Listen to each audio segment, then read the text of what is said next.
Muy buenas tardes a todas y a todos. Les damos la más cordial bienvenida al Congreso Internacional Mujeres y Niñas desde una doble perspectiva. El día de hoy tenemos una mesa que es la de producción de espacios incluyentes y equitativos libres de violencia de género. Y en él nos acompañan grandes personalidades para hablar un poco de este tema, que son la maestra Perla Mirel Méndez Soto del PAMIN de la CNDH. Muchas gracias por estar aquí. Ella nos acompañará con la ponencia Producción Social y Laboral de Espacios Libres de Violencia. También nos acompaña la maestra Irene Soria Guzmán de la Universidad del Claustro de Sor Juana con la ponencia Apropiación Tecnológica para la Autodefensa Digital, la propuesta Hack Feminista. Igualmente contamos con la maestra Lucerito Ludmila Flores Salgado e Irma Flores Vázquez con la ponencia La precarización laboral de las mujeres en la educación. A continuación, le cederé la palabra a cada una de nuestras ponentes para que nos platique un poco acerca de su semblanza curricular. Adelante, maestra Mirel.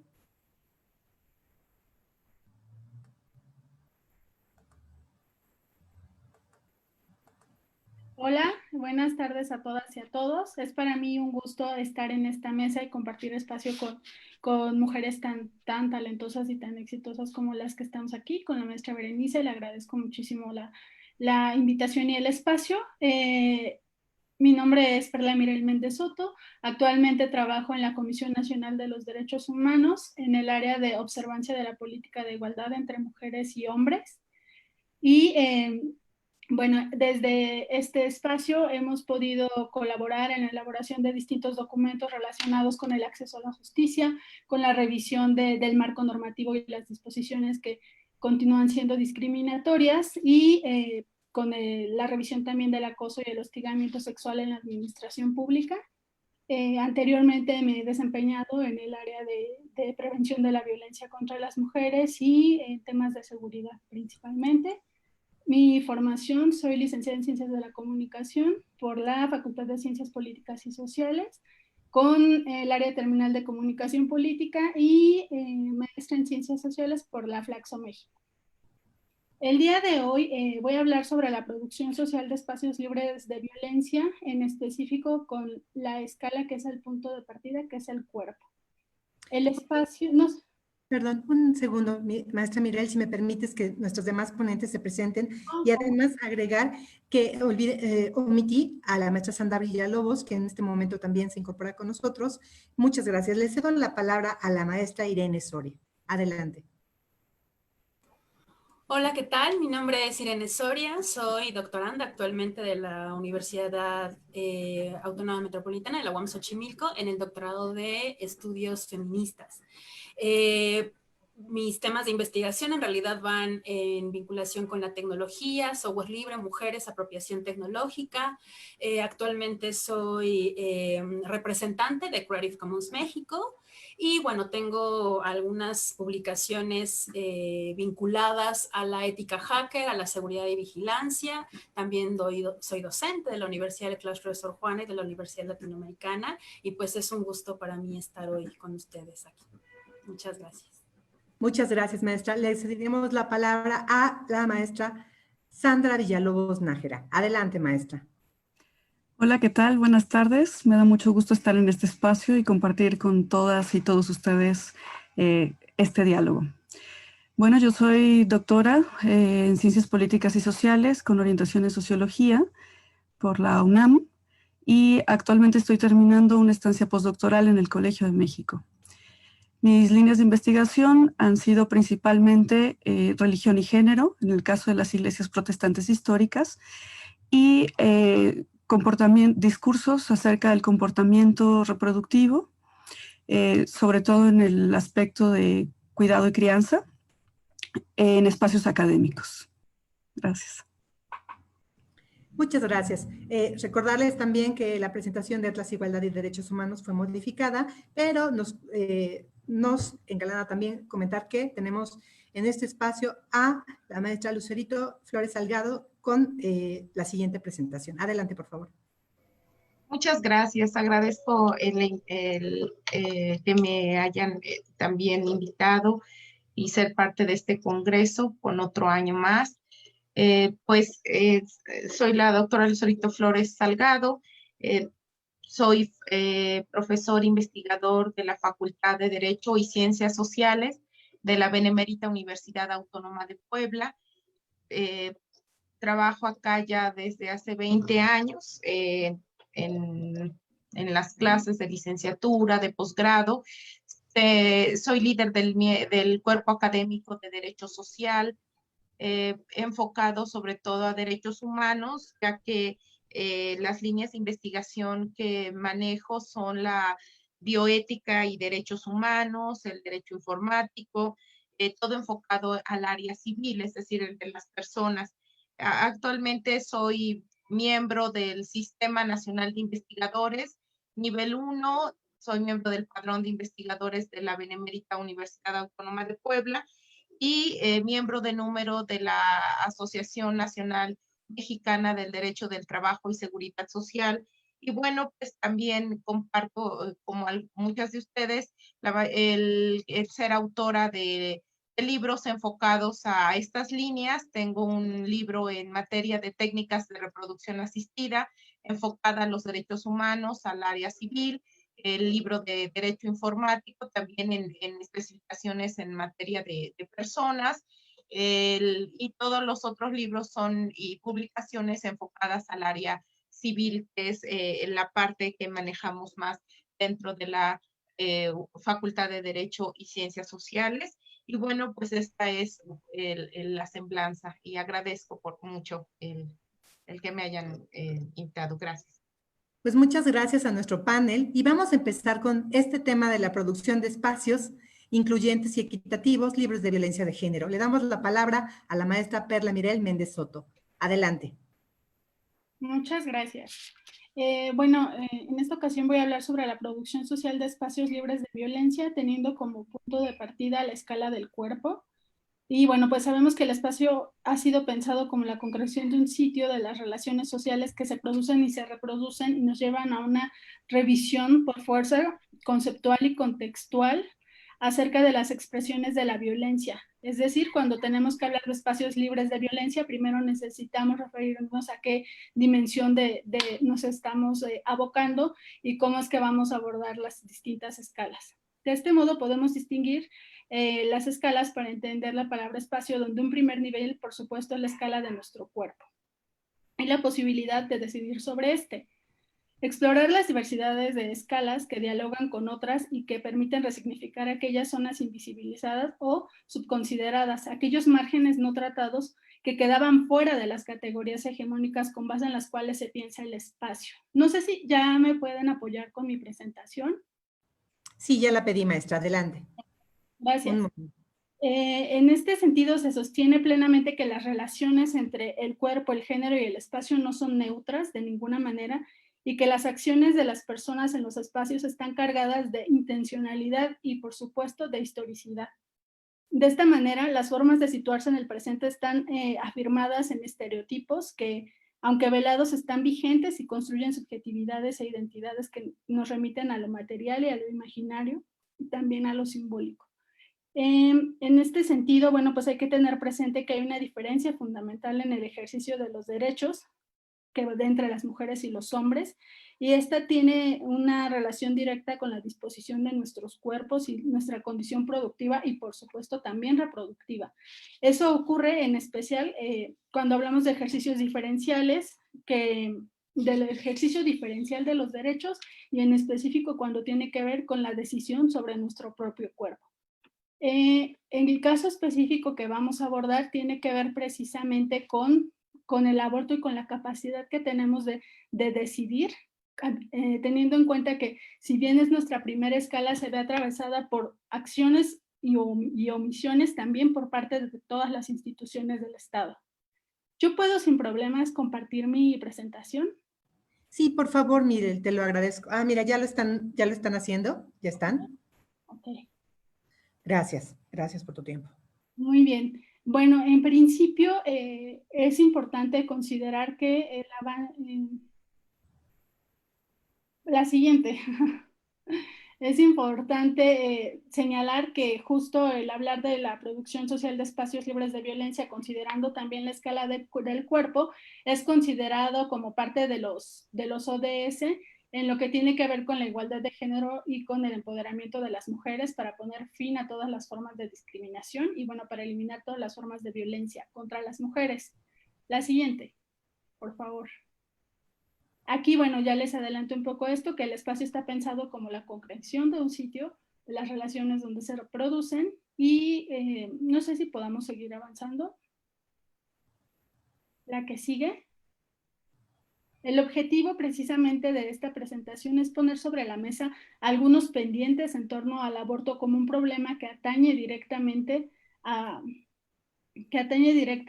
pues a la primera escala de las mujeres, que tiene que ver con el cuerpo y que interpela a todas las instituciones del Estado, y pues asimismo se plantea advertir algunos retos en cuanto a su regulación, registro y diagnóstico, todo esto a la luz de la recién aprobada ley de amnistía. La siguiente, por favor. Está organizada en 4 apartados principales, que tiene que ver la primera con la regulación del aborto y cómo el cuerpo al final se convierte en una escala que es precisamente abordada desde lo jurídico, y después también con toda la información que se produce por parte de las instituciones y que tiene que ver con la comprensión de qué pasa con esta escala del cuerpo y su relación con el aborto y con el acceso a la justicia y, por supuesto, la impartición de justicia. La que sigue, por favor. Bueno, como sabemos, el 22 de abril de este año se aprobó la ley de amnistía, y el 18 de agosto fue cuando ya se aprobó finalmente el acuerdo para la comisión la comisión de amnistía, que va a darle justo causa a la ley. Y esto nos lleva a plantearnos algunas preguntas y advertir algunos retos respecto a las instituciones del Estado, para referir a esta escala del cuerpo y como un terreno en disputa a través de la regulación, pero también como un espacio en el que existen preguntas pendientes, que justo son las que vamos a ir abordando. Tenemos muchas preguntas y nos faltan algunas respuestas. La que sigue, por favor.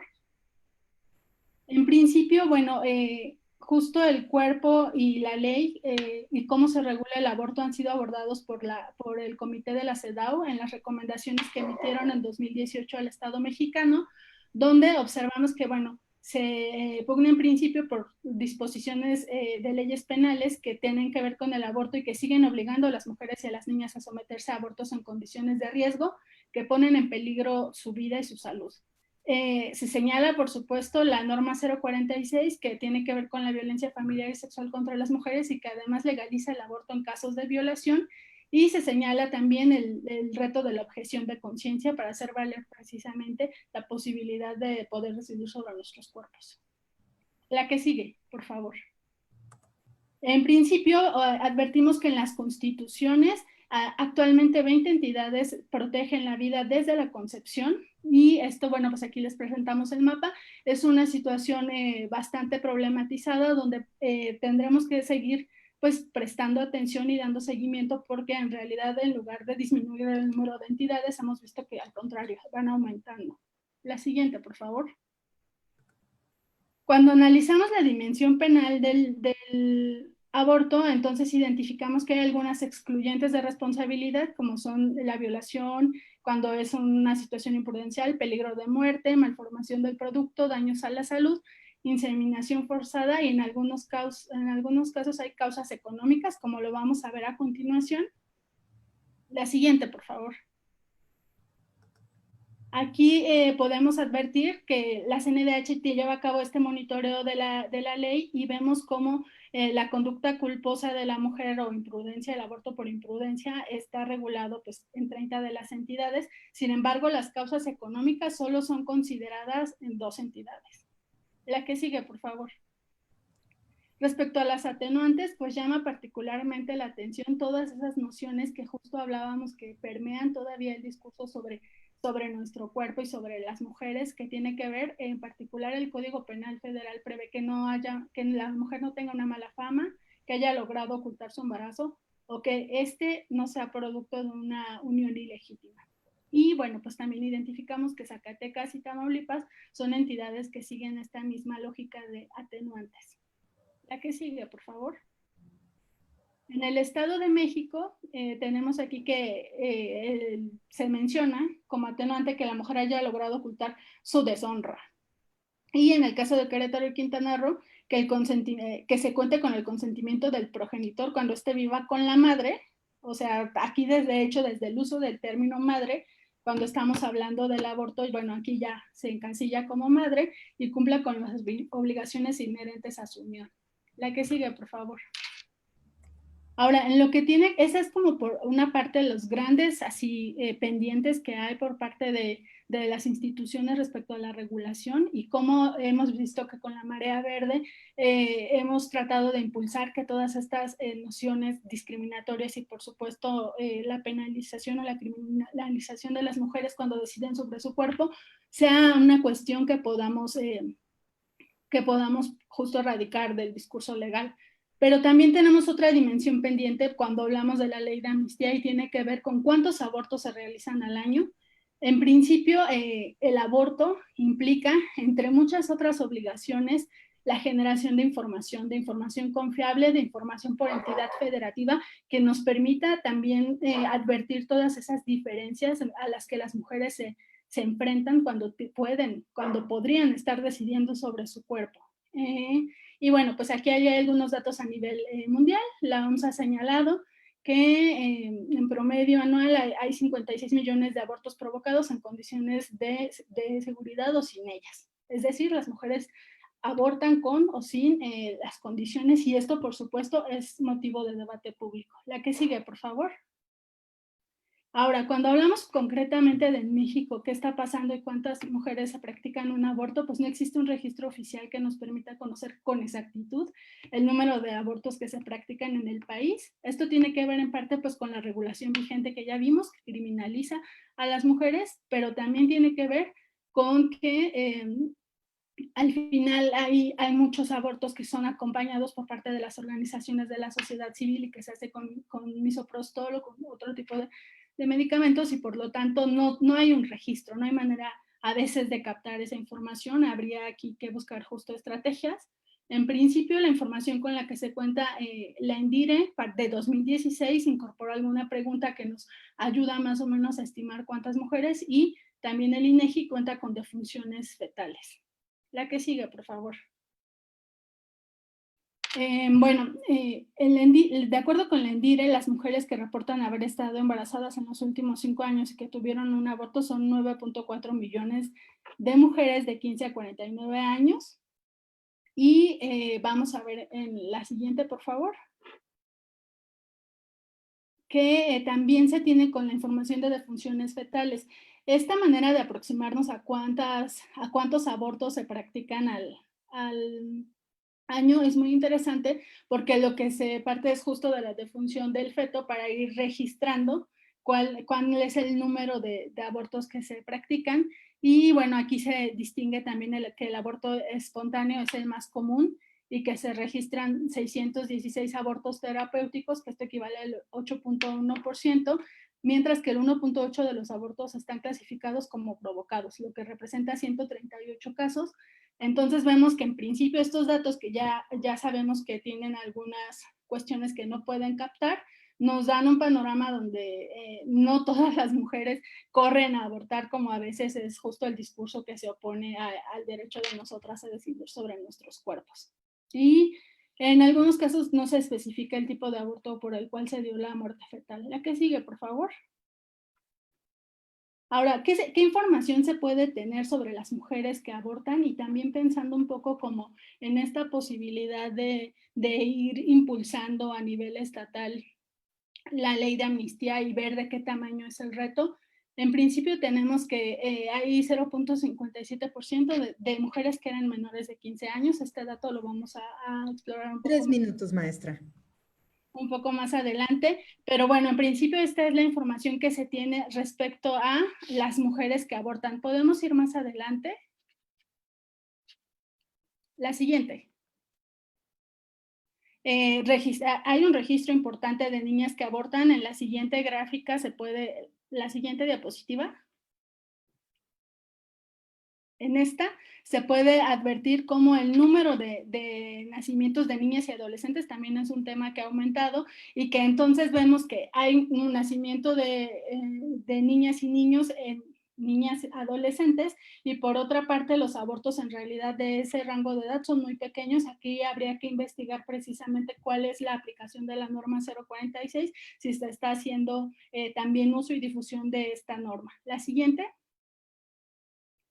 Aquí está la información por estado. El Estado de México y Colima son las entidades con mayor número de niñas que tienen hijas o hijos. La siguiente, por favor. Y aquí ya vemos el registro de muertes fetales, que en realidad no todas las entidades registran niñas menores de 15 años con muertes fetales. Y bueno, es precisamente el Estado de México el que tiene un mayor dato. La que sigue. Respecto al acceso a la justicia, bueno, pues a grandes rasgos les podemos comentar que este es otro de los temas. Cuando vemos que ocurren abortos, además, tenemos que ver cómo esto impacta en las mujeres y observamos que el delito de aborto sigue teniendo un número importante de registro. La siguiente gráfica, por favor. Esta. Aquí vemos que hay 553 casos que tienen que ver con aborto en 2019 y cuando se analiza por entidad federativa, que es la siguiente diapositiva, podemos precisamente observar que la Ciudad de México es la que registra un mayor número de casos. De este modo podemos ver que la dimensión penal es uno de los puntos que sabemos que en la Ciudad de México está la despenalización hasta las 12 semanas, pero aún así vemos que hay procesos penales abiertos por esta situación y que, bueno, en algunos de los casos el revisar justo las carpetas de investigación por aborto es solo una manera de aproximarnos a esta situación, en tanto que también son o pueden ser acusadas por homicidio por razón de parentesco o por infanticidio, otros delitos que de alguna manera también nos resultan preocupantes. Sin embargo, cuando exploramos la información que se tiene en los censos de procuración y de impartición de justicia del INEGI,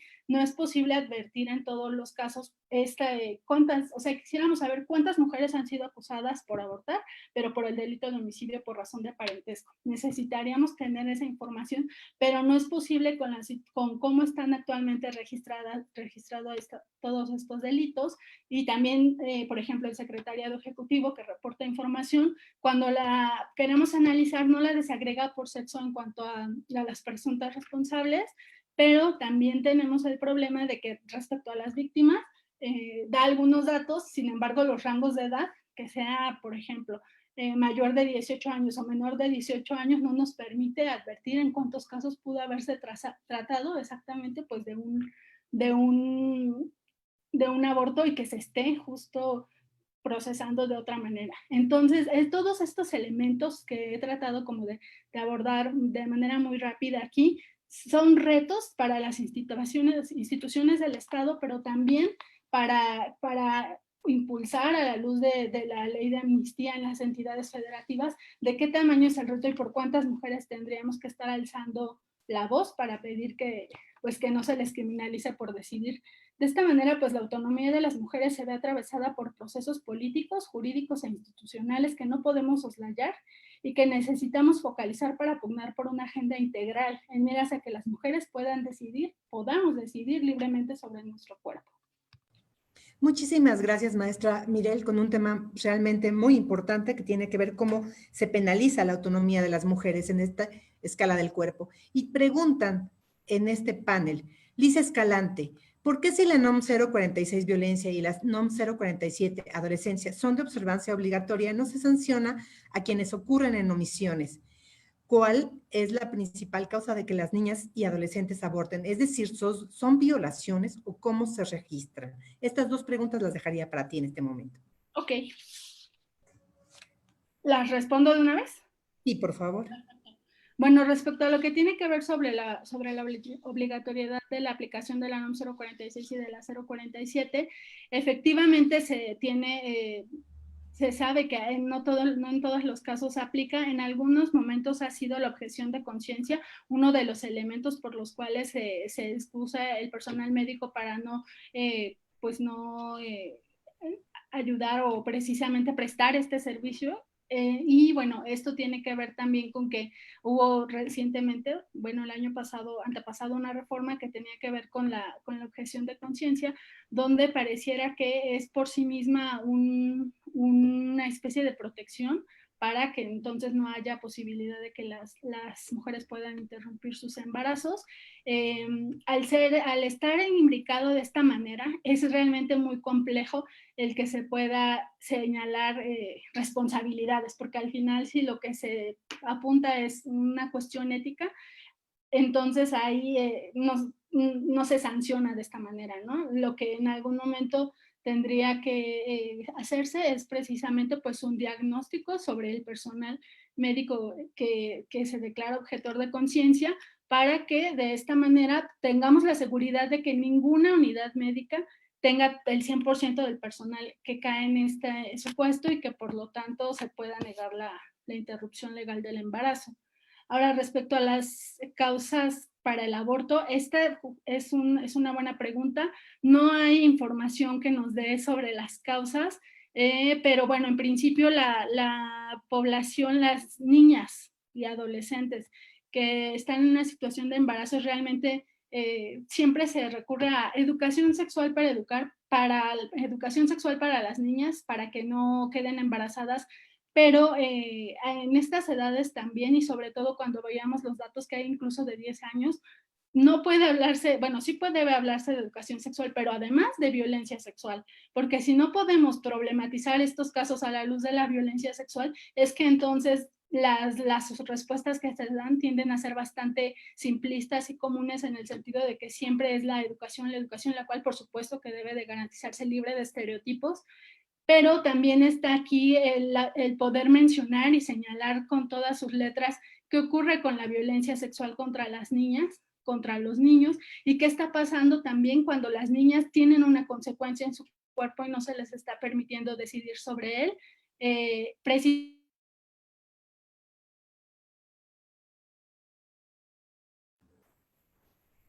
Se ha ido un poco la señal, esperemos que estén escuchándonos, les pedimos que se queden con nosotros en esta transmisión en vivo y que nos manden sus respuestas. Además, les recordamos que hay un link para su registro de asistencia. Demos un momento a la maestra Perla Mirel, que si nos está escuchando, estaba hablando que cuál es la principal causa de las niñas y adolescentes abortan y cómo es que la respuesta no debe ser simplista, puesto que no solamente tiene que ver con un ejercicio sexual consensuado, sino que puede ser una evidencia de la violencia sexual que viven las niñas en esta situación. Por lo tanto, les pido que continúen en lo que se restablece esta conexión con la maestra Perla Mirel. Me comenta la maestra Perla Mirel que se ha ido, desgraciadamente, la energía eléctrica en su casa. Solamente les ofrecemos una disculpa, pero la van a volver a conectar. Mientras tanto, pasemos con nuestra segunda panelista del día de hoy, que es la maestra Irene Soria Guzmán, doctorante, que nos va a hablar de la apropiación tecnológica para la autodefensa digital, la propuesta hack feminista.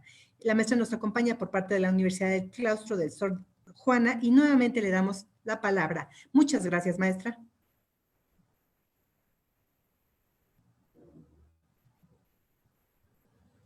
No está activado tu micrófono. Si lo puedes activar.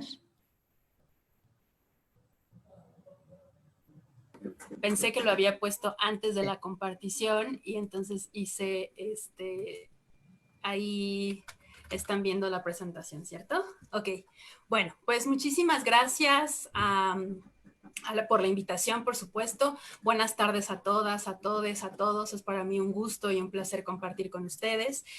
Trataré de irme un poquito, bueno, quizás no rápido porque podríamos aprovechar las preguntas. Mi propuesta para hablar el día de hoy, justamente para hablar de espacios más incluyentes, es pensar en la apropiación tecnológica y la defensa digital como una propuesta hack feminista. Esto es parte de mi proyecto de investigación en el doctorado en estudios feministas de la UAM Xochimilco. Y pues bueno, prácticamente esta introducción, pues literalmente la vivimos todas y todos y todos los días, sobre todo ahora que estamos en pandemia y en confinamiento, ahora mismo lo estamos viviendo, ¿no? Sabemos que las tecnologías de la información y de la comunicación han permeado prácticamente toda nuestra vida. Estamos conectados todo el día y permea prácticamente todas las estructuras sociales, ¿no? Permea, está prácticamente siendo parte de los movimientos sociales, en toda nuestra cotidianeidad, pero también en nuestras emociones. Y a mí me gusta mucho decir y enfocarlo hacia las mujeres en nuestros ciclos menstruales. ¿Cuántas de las mujeres que nos están escuchando en este momento no tienen una aplicación para que les recuerde cuándo fue su ciclo menstrual? ¿Por qué lo menciono? Porque lo que no siempre sabemos es que muchas de estas aplicaciones utilizan, si no es que la gran mayoría, utilizan, pues específicamente son plataformas privadas que han lucrado con esta cantidad de datos que incluyen nuestras emociones, nuestros miedos y nuestras frustraciones.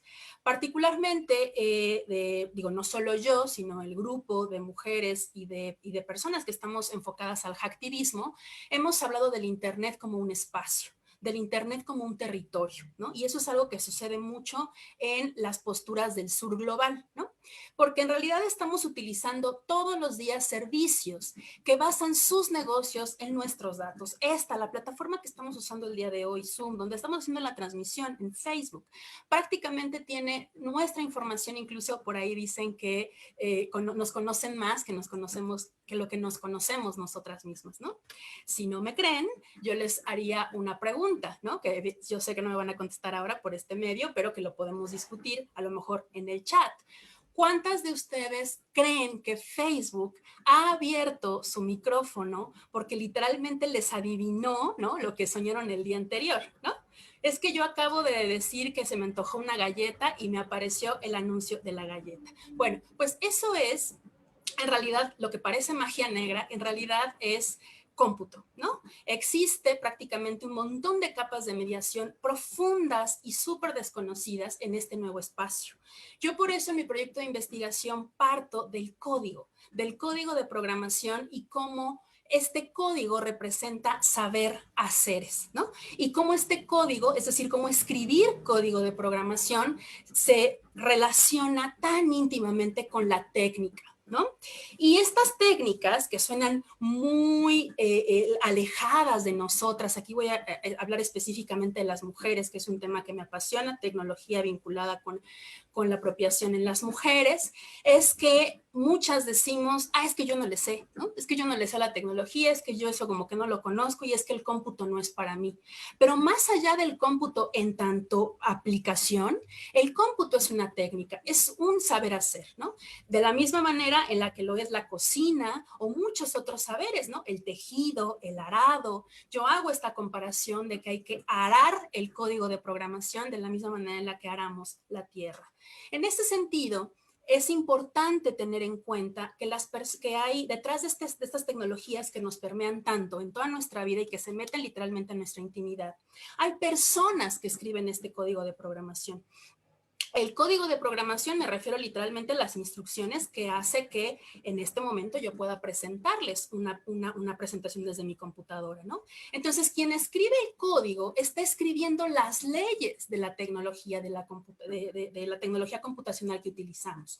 Esas personas deciden qué datos van a recolectar y qué acciones se van a realizar.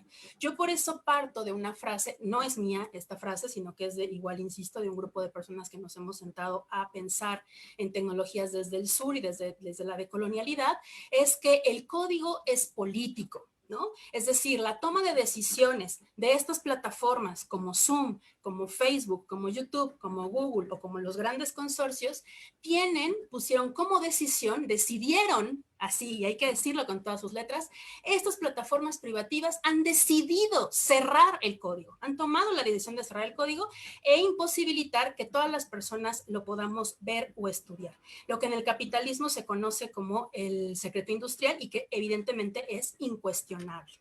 Sin embargo, bueno, todo esto que muchas de esas cosas probablemente ya las sabemos o por lo menos las vivimos, existen algunos movimientos de resistencia que se oponen o que han puesto en la mesa, oye, es que el no ver la receta de cocina nos va a afectar socialmente. Una de esas resistencias es el movimiento del software libre, iniciado por Richard Stallman en 1984. También parto del movimiento de resistencia en la cultura hacker en los años 60, y los movimientos hacktivistas de los años 90. No me voy a detener demasiado en esto porque son cuestiones técnicas, pero me parece fundamental que sepamos que el software libre en sí mismo es una tecnología, es un tipo de software que tiene como política que el código esté abierto, es decir, que podamos ver cómo está hecho.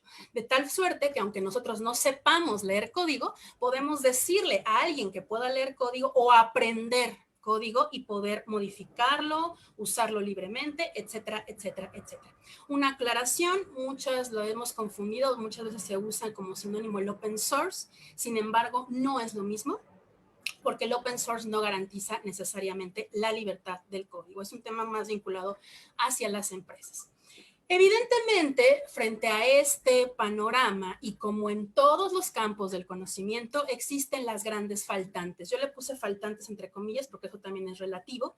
Hay mujeres en la tecnología, muchas de ellas han tenido que ser prácticamente descubiertas, buscadas por los movimientos ciberfeministas, pero lo que es cierto es que seguimos siendo pocas las mujeres que estamos dentro de la tecnología. En la industria del software privativo, es decir, el software de patente, el que les comentaba que tiene el código cerrado, menos del 30% que las que hacen, no las que trabajan, las que hacen código en estas empresas son mujeres, el menos del 30%. Y en el caso del software libre, que estaríamos hablando de un movimiento libertario, apegado a la libertad, a la apertura de código y movimiento de resistencia, todavía hay menos mujeres. Esto es súper interesante porque las cifras son pues, bastante disímiles, ¿no? O sea, son menos del 2%, el 2%, perdón, de las mujeres que hacen código son mujeres dentro del software libre. Ahora bien, esto prácticamente todas las personas que estamos aquí reunidas y que tenemos acercamiento a las cuestiones de género, pues nos puede parecer relativamente sencillo encontrar un camino para explicar esto. Pero esto es muy difícil de explicar en los ambientes tecnológicos, en las TIs, porque muchas de estas personas dicen, pues es que nadie se va a dar cuenta si eres mujer, da igual si eres hombre o mujer cuando haces código. Y Margarita Padilla, una mujer hacker, que es una de las categorías que yo utilizo en mi tesis, es una mujer que hace código, que hace tecnología, una mujer que literalmente estuvo en el nacimiento de Internet, que escribió, por cierto, un libro maravilloso, que es El Kit de la Lucha en Internet, la Biblia, ¿no? Que algunos le decimos.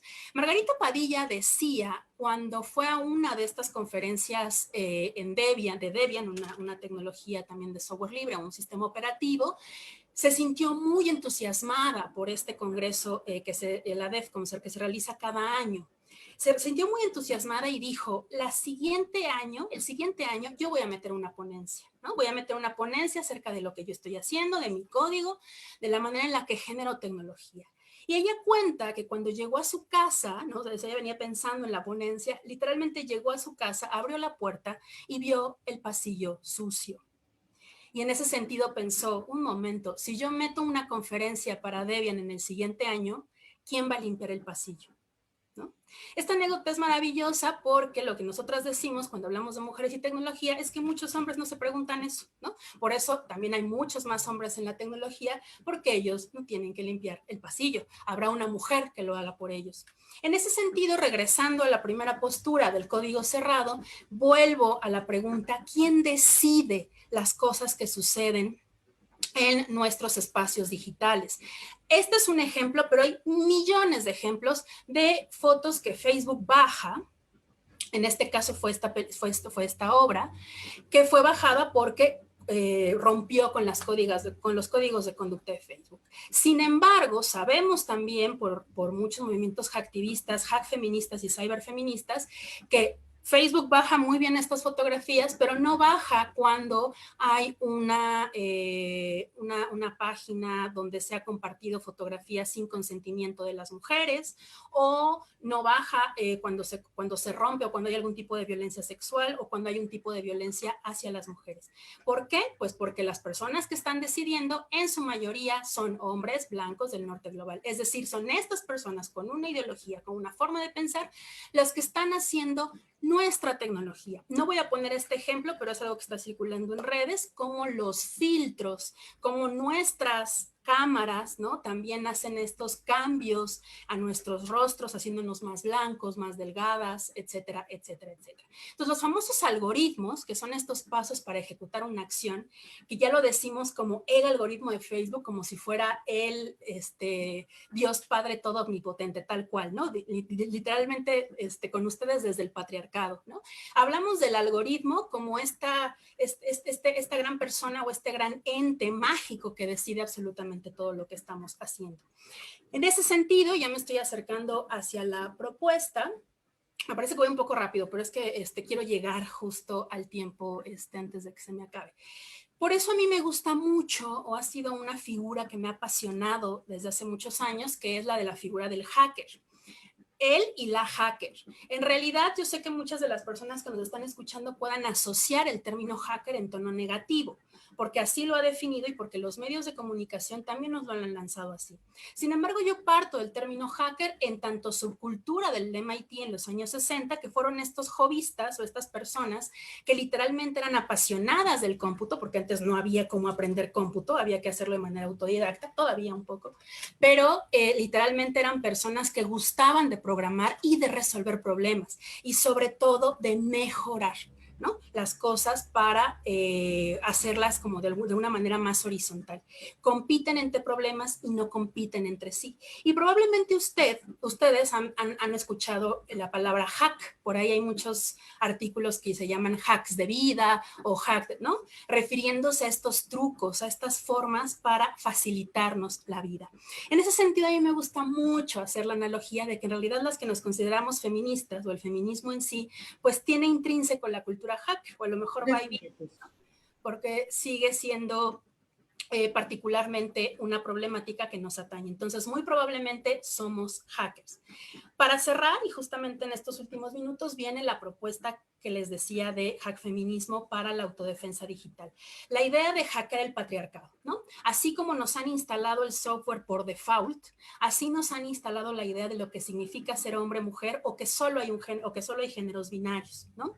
Algunas de estas ideas están preinstaladas y literalmente tenemos que romperlas y entrar a ello. Por eso la propuesta hack feminista va más allá de usar la tecnología. La propuesta es tomar el control de la tecnología, regresarnos el control, porque muchas de las primeras mujeres en la tecnología fueron diseñadoras, fueron arquitectas de software, o sea, mujeres que hicieron software. Cuestionar la narrativa hegemónica alrededor de las tecnologías, usar la palabra apropiación no solo por usar Twitter para hacer un Me Too, sino hackear Twitter, ¿no? ¿En qué sentido? Ver cómo funciona y sigue teniendo estructuras patriarcales y muy probablemente hacer nuestra propia red, ¿no? De ahí la idea de hackear el patriarcado y de vincularnos a una red de confianza. Para la apropiación tecnológica, me parece que tenemos que poner en la mesa el término soberanía tecnológica, así ponernos en contra de la constante vigilancia, porque seguimos siendo vulnerables, no solo las mujeres, sino cuerpos diversos y otras diversidades sexuales, y saber que Internet sigue siendo un espacio en disputa y nos toca autodefenderlo, ¿no? El gran problema me parece que sigue siendo la tercerización, el usar servicios, el software como servicio, porque obviamente son más fáciles, son más cómodos, sí, pero desconocemos cómo están hechos y la pregunta sería si realmente confiamos en ellos. Entonces, la propuesta sería regresar el control a la usuaria e incluso dejar de vernos como usuarias, dejemos de ser usuarias, por lo menos las nuevas generaciones o quien quiera hacerlo, seamos participantes activas, hagamos nuestra propia tecnología, vinculémonos con la cultura hacker, con el software libre como un nuevo canal de lucha para las luchas feministas dentro de las redes sociodigitales y utilizarlas en nuestro beneficio y no en nuestra contra. Evidentemente, esto requiere un cambio de paradigma muy radical. Una de ellas es dejar de ser usuarias, ¿no? Pero cambios de paradigma ha habido muchísimos. Ahí tenemos Wikipedia, ahí tenemos un montón de licencias permisivas y sobre todo ningún cambio de paradigma más radical que el feminismo, ¿no? Y por eso es que estamos aquí. Muchísimas gracias por su atención y espero haber llegado puntualmente al final. Muchas gracias, por supuesto, muy, muy puntual, maestra Irene Soria, y realmente es un tema realmente interesante, donde se articula cómo los datos son la nueva fuente del petróleo, como ya lo decía la CEPAL, y cómo el Internet de las Cosas nos juega, pero siempre desde una perspectiva totalmente masculina, y donde se ha visto cómo los algoritmos a veces han incidido en la toma de decisiones, por ejemplo, para la evaluación curricular, que incide en que se seleccione más a hombres que a mujeres, y que por ello es importante reflexionar de dónde vienen estos datos, quién articula estos datos y tecnología, para quiénes y de quiénes. Entonces, también como una medida de control y de, finalmente, carencias de autonomías, donde las mujeres vamos aumentando en brecha tecnológica y también en otras brechas de desigualdad. Muchísimas gracias, y nos preguntan nuestras personas que nos escuchan en Facebook Live lo siguiente. ¿Cómo se logra esta apropiación dentro de los pueblos indígenas sin romper con su identidad e invadir su espacio como su territorio? Después nos preguntan, ¿sería adecuado decir que falta transversalizar el ámbito de las TIC? ¿Podrían, por favor, repetir el nombre del libro? ¿Cómo podemos estudiar y profundizar al respecto la propuesta Hack Feminista? Adelante, maestra. Sí, yo creo que tiene que ver completamente con la transversalidad. Evidentemente, creo que muchas de las cosas que hemos hablado, ahí sí puedo decir desde el sur global, digo, igual tampoco el término podríamos no estar muy de acuerdo, pero sí hay una propuesta de decolonizar la tecnología, ¿no? Y justamente muchas de estas apropiaciones, particularmente que vienen desde los pueblos indígenas, también han funcionado a través o han tenido algunos vínculos también con esta idea de la cultura hacker y los movimientos de software libre. Hay un libro particularmente que se llama justo, ahorita se me barrió por completo el nombre, pero sí tiene que ver con la apropiación tecnológica en comunidades indígenas desde el software libre. Y, por ejemplo, algunos proyectos de software libre como Mozilla, bueno, el navegador que utilizamos, Firefox, tiene un proyecto de traducción en lenguas indígenas, ¿no? Entonces, más allá de eso, como decíamos, si es que las comunidades indígenas, los pueblos originarios, tienen este interés, particularmente desde mi punto de vista, es mucho mejor o mucho más enriquecedor de una manera social acercar un movimiento de código abierto que darles Photoshop para crear. Y cuando digo darles, creo que no es la palabra correcta, sino, digamos, compartir ese tipo de tecnologías tiene que hacerse también desde ese origen, y eso es imposible de hacerse con el software privativo. Efectivamente, tiene que haber una transversalidad. Yo hablaría también de interseccionalidad, interseccionar la tecnología, y de qué manera podemos acercarnos al hackfeminismo. Acá quiero ser muy honesta con ustedes. A mí me parece, me atrevería a decir que el hackfeminismo se está construyendo. De hecho, no hay una definición. Yo no me atrevería siquiera a definir. A mí me suena mucho el término, me hace mucho sentido. A mí, de manera personal, mujer, usuaria de software libre desde hace 10 años, que no tiene una Mac, que no tiene Windows, que ha diseñado sin Photoshop, sin Illustrator y sin ninguna de estos softwares privativos, y que ha podido encontrar esta apropiación tecnológica a partir del software libre. Ajá, esa es mi experiencia, y me doy cuenta que es una experiencia compartida con otras mujeres, que también nos ha gustado el término. Yo no sé si autodefinirme hack feminista, creo que me falta muchísimo, pero me parece que el hack feminismo son prácticas. Ajá, son prácticas que estamos moldeando poco a poco, y cómo acercarnos a ello, yo diría, si me lo permiten, haciéndolo, ¿no? O sea, dentro del saber hacer, no estudiándolo, sino haciéndolo. Show me the code, dicen los hackers y las hackers, ¿no? No sé si respondí, querida Berenice. Sí, de hecho ya lo único que preguntaban era cuál era el nombre del libro que habías mencionado, que creo que era el kit de la lucha en Internet, ¿no? Con eso se responden estas 3 preguntas. Pues muchísimas gracias, maestra Irene Osorio. Por supuesto, es un gusto contar con estos temas tan relevantes con lo que tienen que ver muy cercano de la mujer, que también es la tecnología y que comúnmente se masculiniza. Ahora daríamos paso a la ponencia, la precarización laboral de las mujeres en la educación, con la doctora Lucerito Flores Salgado. Adelante, doctora Lucerito. Okay. Muchas gracias. Agradezco el estar participando en este tercer Congreso Internacional de Mujeres y Niñas de Género, ¿verdad? Organizado por la universidad, ¿verdad? La máxima casa de estudios, ¿verdad? Un tema muy interesante en todas las sesiones. Y bueno, el tema de la precarización laboral de las mujeres en la educación ha venido siendo una línea de investigación en base a las investigaciones de nuestro cuerpo académico en torno a las respuestas que ha habido a la flexibilización laboral derivadas de la reforma laboral. Lo hemos aunado a la perspectiva de género Y bueno, hemos encontrado, ¿verdad?, un aspecto muy importante en cuanto a la crisis que ha generado esta reforma laboral del 2012, que ha impactado a toda la sociedad. Y bueno, enfocándola en el aspecto de género, han surgido dos aspectos importantes que desarrollaremos brevemente en cuanto a una postura, sobre todo la mujer en las relaciones laborales, donde hay un aspecto de subordinación y pocos puestos ejecutivos, y por el otro lado, la mujer y la posibilidad de accesar al estudio y sobre todo a un posgrado. Esas son las dos vertientes enfocadas brevemente en esta presentación, ya que pues el panorama, ¿sí puede darle la siguiente, por favor?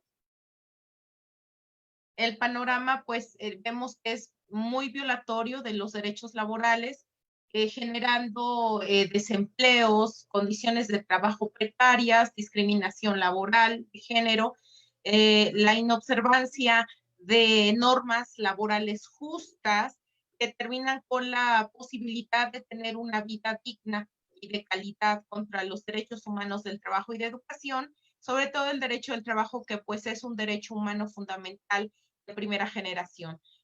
Por favor, siguiente. Como antecedentes, bueno, tenemos que la reforma laboral se creó una nueva cultura acompañada de conceptos como la calidad, la productividad y la flexibilidad laboral. Y precisamente esta flexibilidad laboral es la que ha generado la precariedad, afectando a trabajadores asalariados respecto de sus formas de contratación y condiciones de trabajo. Obvio, esto, al hablar del ser humano, estamos enfocando al aspecto de género, a la mujer. Siguiente, por favor. Considerando, siguiente, por favor, el concepto de flexibilidad. Bueno, entonces la flexibilidad, en este tipo consideramos a la flexibilización laboral como la desregulación de los contratos para los trabajadores, para poder despedirlos, ¿verdad?, por parte de las empresas u organizaciones privadas. Y sobre todo esta flexibilización es una desregulación del mercado laboral, en donde se da la apertura, ¿verdad?, de muchos trabajos que vienen impactando con el advenimiento de esta pandemia. Bueno, pues encontramos precisamente ya el trabajo en línea, el teletrabajo, el freelance, todos estos trabajos, y que se vino exponiendo desde la reforma laboral. ¿Que tiene su aspecto negativo? Sí, porque crea mucha falta de condiciones laborales. Incluso hasta están ya en este tiempo surgiendo los accidentes laborales por el uso de la tecnología, ¿no? El hecho de estar sentados, la ergonomía, que lastima las manos, bueno, que no están contemplados incluso en nuestra legislación laboral. Y bueno, la mujer ya directamente en el aspecto cómo es la mujer en la educación y en el trabajo, que son las dos vertientes que explicábamos. El énfasis sobre que la mujer se inserte en el ámbito educacional, pues dificulta su ascenso dentro de las instituciones y en general al desarrollo de las carreras profesionales. Desde el punto de vista, analizando acá, ¿verdad?, el aspecto de que la mujer en el aspecto de entrar a la educación, o sea, la mujer entrando a la educación, ¿cómo va a acceder? En los últimos años, ¿verdad?, han adoptado los países políticas al desarrollo de las ciencias, como en las áreas humanas y tecnológicas, que según datos de la UNESCO no ha ido de la mano con la contratación de las mujeres en estos campos, además de que si llegan a ingresar, se les limita su ascenso y su desempeño en el sector productivo. Sí, siguiente, por favor. ¿Por qué? Bueno, pues lo sabemos, siempre es derivado a que la mujer tiene un camino más controvertido para llegar a estas posiciones, y los aspectos de calidad y de exámenes para acceder a esos niveles, bueno, es un poco más difícil para parte de las mujeres. En México, las mujeres deben de combatir aparte otro obstáculo en donde se ha afincado este modelo patriarcal endocéntrico, el cual marca roles muy definidos de las actividades de una persona que realiza según su género. Y esto, bueno, ya a lo largo del Congreso lo hemos estado escuchando, ¿verdad? Estas que culturalmente y que todo este tiempo sean tareas asignadas para hombres y mujeres, segregando a la mujer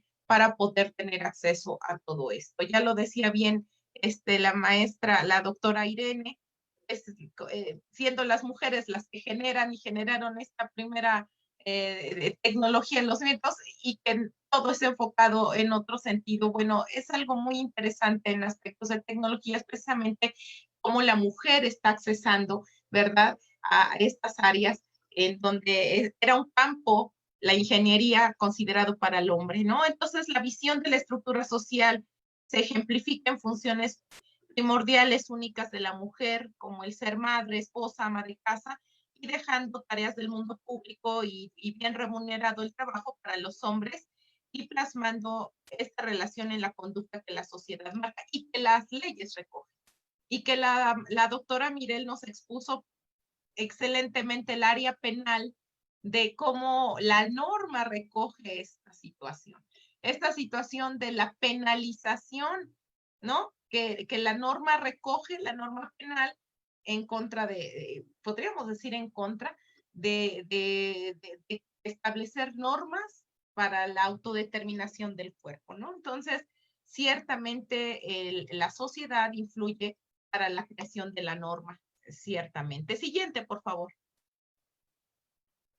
A raíz de los problemas que tienen las personas y las familias con la obtención del ingreso, la mujer empezó a trabajar en el mercado, ¿verdad?, para aumentar los ingresos familiares y por consiguiente, pues fue adquiriendo un gusto por la dependencia personal y el desarrollo profesional que a la fecha marca un aumento en la preparación femenina. Y aquí estamos hablando de la segunda parte, ¿no?, de la mujer en el área laboral y su ascensión a los trabajos y a las posiciones dentro del trabajo como gerentes, como ejecutivas, ¿verdad?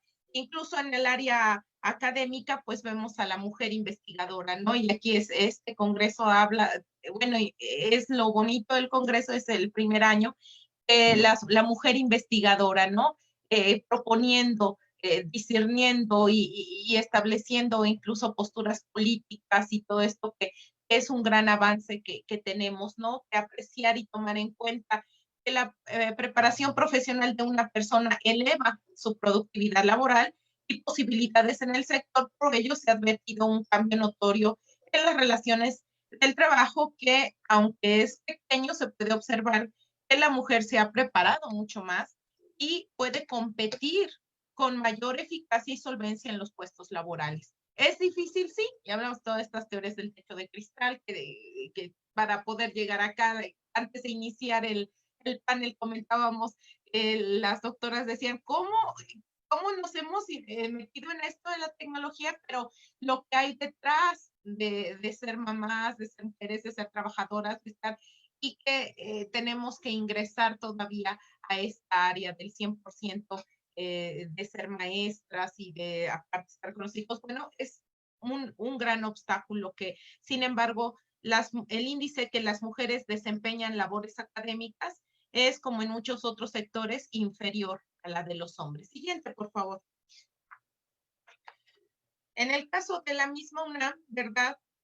Ahí está, muchas de las mujeres ostenta el grado de titularse, es decir, dentro de las universidades el grado de la mujer, el grado de la profesión, de la titularidad en cuanto a la enseñanza, pues se divide en hora clase, asociado sea titular, y bueno, vemos que son pocas las investigadoras, mucho menor, ¿verdad? Y solamente el 27%, a pesar de que se hablaba ya de normas internacionales, la doctora Mirel nos habló de normas internacionales, ahora es obligación del Estado establecer este rango de la participación de la mujer. de este rango de que tiene que participar mujeres en la toma de decisiones, que tiene que haber mujeres, es obligatorio para todas las instituciones. Pero bueno, hay que destacar que en altos rangos y esferas de la toma de decisiones, de la investigación altamente profesional, las mujeres aún tienen una clara desventaja, ¿verdad? Siguiente, por favor. Las brechas sociales que imposibilitan que la mujer tenga un desarrollo continuo profesional es objetivo, ¿verdad?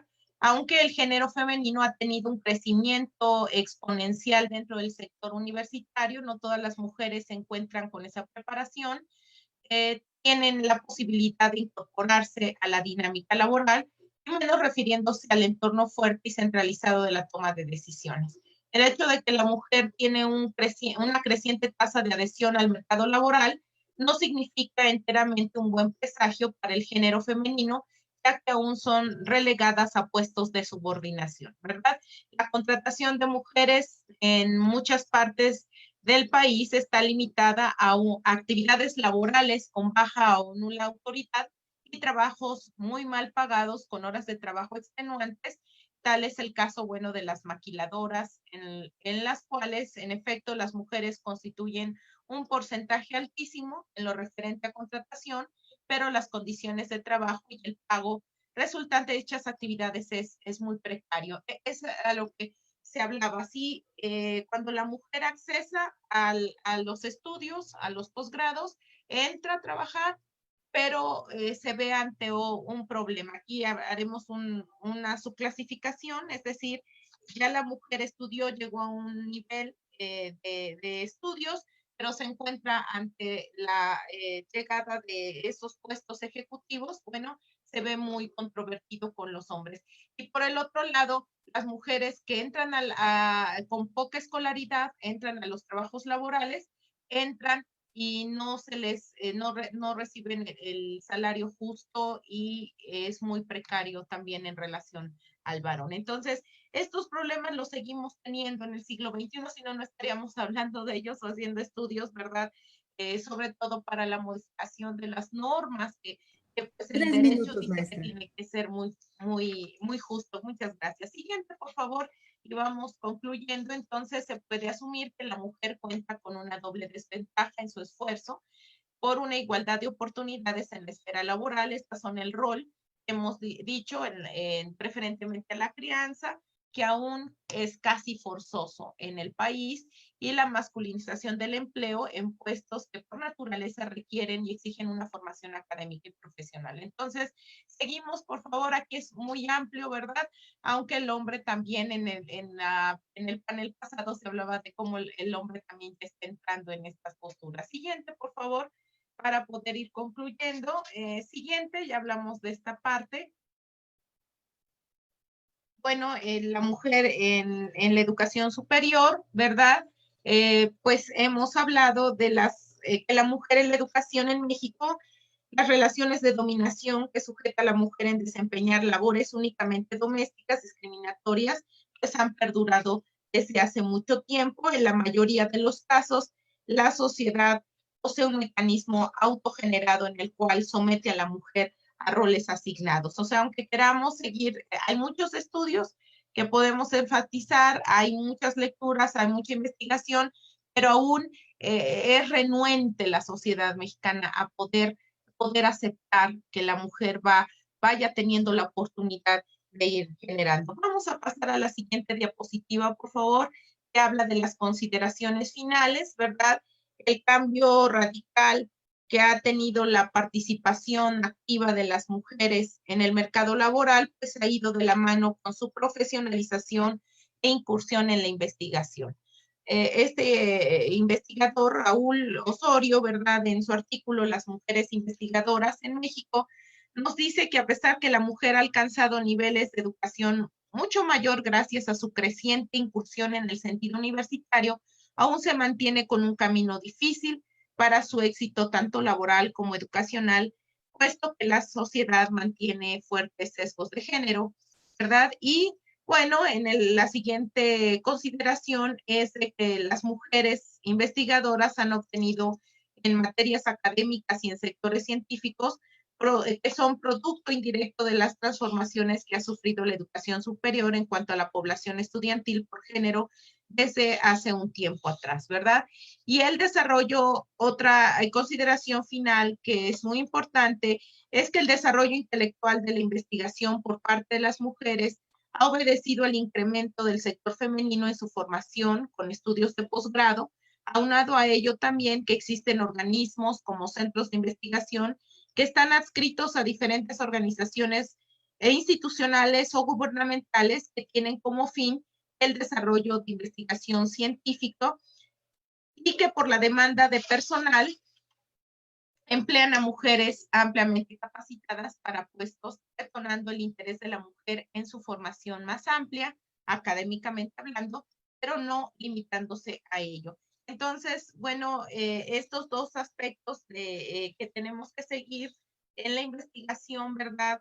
Y que en el estudio que ya está realizado final es ver la cuantificación, ¿verdad? De las mujeres en su inserción laboral y cuántas ocupan este aspecto de los puestos ejecutivos, y por el otro lado, el accesar la mujer al estudio para poder superar e ir incrementando, disculpen, la apertura para la investigación, ¿sí? Entonces, estos son los dos enfoques que hemos tenido en este estudio de la cuestión laboral por parte de la doctora Irma y su servidora dentro de nuestro cuerpo académico de Derecho Social. Agradezco mucho este tiempo y cedo la palabra, por favor, a nuestra moderadora, doctora Berenice. Muchas gracias. Pues es muy importante esta consideración de cómo es que no es una falta de capacidades, sino es una falta de accesibilidad. Cómo es que producimos espacios para la inclusión de la mujer en términos igualitarios. En este sentido, los ámbitos laborales o los espacios juegan un papel importante. Por supuesto, la educación es un derecho llave. Me parece que sería importante nada más recapitular sobre una pregunta que nos dice a las personas que nos siguen en Facebook. Nuevamente les recordamos que está apareciendo la liga de registro y en este sentido nos preguntan, ¿los techos de cristal en el ámbito de la ciencia son el obstáculo mayor de las mujeres? ¿Recomienda alguna bibliografía respecto al tema que expone? Adelante, por favor. Sí, el siguiente diapositiva viene aquí la bibliografía, si la puede poner. Bueno, acá en el... ¿Me ayudan, por favor, para poner la siguiente diapositiva? La siguiente diapositiva viene toda la cuestión de la bibliografía que hemos citado. No sé si aparece aún, ¿no? No, deme un momento. Si no, con todo gusto que nos deje su correo electrónico y le pasamos toda la bibliografía sobre estos temas, que no es uno, no podemos nada más darle un libro. Muy bien, en lo que pone la diapositiva. Ahí está la bibliografía, si puede la que pregunta una captura de pantalla, aunque si deja su correo electrónico, con gusto le pasamos toda la bibliografía sobre este tema de la incursión de la mujer. ¿Por qué? Pues sí es una limitante, ¿no? Ya hay por ahí un meme hablando de tecnología, doctora Irene, hay un meme por ahí, ¿verdad? De la carrera, ¿no? De la carrera, el hombre sin obstáculos y la mujer con en el obstáculo la lavadora, el niño. Y bueno, hablando más de tecnología hoy, la mujer aquí en la computadora, y aquí a un lado aquí están los niños, está la cocina, estamos con los libros, estamos con todo esto. Sí hay una gran obstaculizaón de inserción en la mujer para seguir y continuar con los estudios, sí es. Pero aquí estamos varias en este congreso luchando desde la trinchera del conocimiento de la academia para seguir propiciando que la mujer en nuestro país siga alcanzando, apoyando a nuestras alumnas, apoyando a nuestras investigadoras, apoyando también en la evaluación para el otorgamiento de becas, que sea para la mujer, que haya igualdad de becas de estudio para las mujeres, ¿verdad? Y seguiremos en la lucha porque, bueno, decía la doctora Irene, me ha impactado su presentación, igual que la doctora Mirel en la lucha del aborto. Seguimos en la lucha, seguimos en la investigación y seguimos tratando de generar espacios, ¿verdad? Para que nosotras seamos mujeres en este ámbito de la investigación y del trabajo. Muchas gracias, maestra. Pues muchas gracias por su tema. Y a continuación cederemos el espacio para la doctora Sandra Villalobos Nájera, con una ponencia que también me parece muy pertinente en este espacio, que se denomina Cuidado, Crianza y Precariedad Laboral, la sobresaturación de las mujeres que trabajan en las universidades. La doctora Sandra Villalobos Nájera, del Colegio de México, nuevamente le cedo la palabra. Gracias por estar aquí. Gracias, buenas tardes a todas y a todos, a los que se están y a las que se están incorporando. Bueno, yo voy a hablar de una investigación que está en curso. La crisis vivida a raíz del COVID-19 hizo evidente, entre otras cosas, las profundas desigualdades que vivimos de manera global. Y dentro de estas desigualdades, tal vez una de las que ha ganado mayor notoriedad, no porque no haya sido estudiada, porque los estudios feministas sobre el uso del tiempo y el trabajo doméstico y de cuidado llevan ya muchos años mostrando esto, sino porque el confinamiento, de manera inevitable, acortó la distancia entre el espacio productivo y el espacio reproductivo. Yo voy a hablar entonces de la conciliación y de cómo las mujeres en los espacios académicos están viviendo esta conciliación, estos retos de la jornada laboral con el trabajo doméstico y con el trabajo productivo, ¿no? Entonces, bueno, estas fronteras que se desdibujaron entre el espacio público y privado pusieron, entre otras cosas, sobre la mesa que la conciliación es una ilusión, en la que no hay conciliación, sino que más bien se trata de una carga o una superposición de trabajos que se caracterizan por una distribución desigual no solo de tareas y responsabilidades, sino de elementos más subjetivos que tienen consecuencias directas en la salud y la vida plena de las mujeres, como lo son los malestares asociados al cuidado, como por ejemplo la culpa o la sobrecarga emocional que de manera significativa afecta a las mujeres. La conciliación es una forma de resolución de un conflicto. Conciliar significaría que se ha encontrado un mecanismo en el que se equilibra una serie de tareas y posiciones.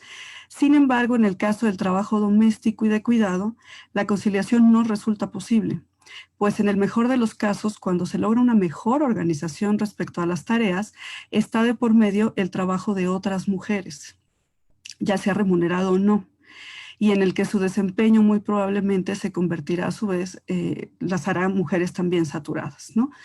La maestra, la trabajadora doméstica, la cuidadora de menores, la abuela, la tía, quien ocupe el lugar del cuidado, por lo general no va a quedar exenta de esta misma saturación en otros espacios, con las mismas tareas en otros lugares. Al final del mes de julio, quisiera recordar esto, en un webinar organizado por InMujeres.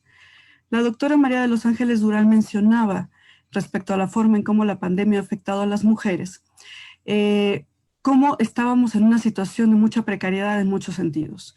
Empezó hablando de aquellas, de las mujeres que están en los empleos de mayor riesgo de contagio, por ejemplo, durante la pandemia, porque están en el sector salud o en el sector educativo, pero también por el riesgo de pérdida de empleo de las mujeres y por la precariedad laboral en el caso de las mujeres que tienen que salir a trabajar y desempeñar diversas labores. Durán también mencionó cómo la educación de las niñas, los niños y los adolescentes se ha trasladado a la casa y la ha convertido en una escuela. Y otra vez, siendo las madres las que más asumen las labores de la educación, del cuidado y de la salud. Y a esto debemos sumar las actividades del trabajo doméstico, el propio trabajo y las actividades asociadas a la sobrevivencia, que están ligadas a la compra de alimentos, al desarrollo de actividades la vida cotidiana y en el que son las mujeres las que desarrollan principalmente estas labores. ¿Perdón? ¿Había alguna? Ok. Entonces, bueno, el trabajo que yo les voy a presentar a continuación son algunos datos preliminares de un estudio en curso de cómo están viviendo las mujeres que trabajan en las instituciones de educación superior esta conciliación, es decir, el trabajo en los ámbitos administrativos, docentes o de investigación, el trabajo doméstico y el trabajo de cuidado. Esta es parte de una investigación mucho mayor que se desarrolla acerca de los supuestos de género y las normas institucionales en los ámbitos académicos que afectan la vida reproductiva de las personas. Sí, ponen la siguiente, por favor. Esto es lo que les compartí ahora. Me voy a ir un poco más voy rápido porque son varios datos que sí me gustaría mostrarles. Entonces, bueno, ya no me detengo tanto en esto. Les decía, es parte de una investigación mayor y entonces en esta investigación se toman en cuenta estos tres ejes, que es la vinculación entre las condiciones institucionales de trabajo en relación con el cuidado de las hijas e hijos, el trabajo de cuidado y la distribución del trabajo doméstico. ¿Por qué las tres? Porque a veces se estudia el cuidado como si fuera una cuestión aislada. Pero las estrategias y la conciliación en buena medida dependen de las condiciones, de las normas institucionales en las que las mujeres están inmersas. Es decir, se tiene que ver, creo yo, la vinculación entre estos tres ejes para entender las estrategias, para entender las tensiones, para entender los malestares, pero también para plantear las rutas y las estrategias. Entonces es importante aquí, en el caso de las universidades y de las instituciones de educación superior, ver cuáles son las condiciones institucionales de trabajo en el que las mujeres se están desempeñando.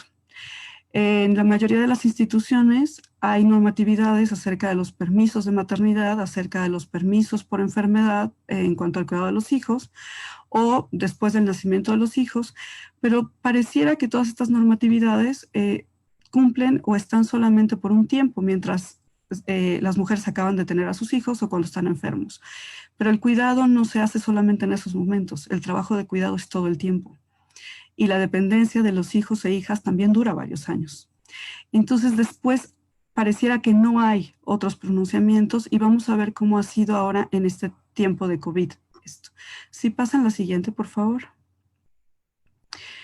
Bueno, aquí traigo una cita de Esquivel, Faure y Jelling, donde dice: nadie puede sobrevivir sin ser cuidado, lo cual convierte al cuidado en una dimensión central del bienestar y del desarrollo. Y esto es fundamental y también lo tenemos que recordar.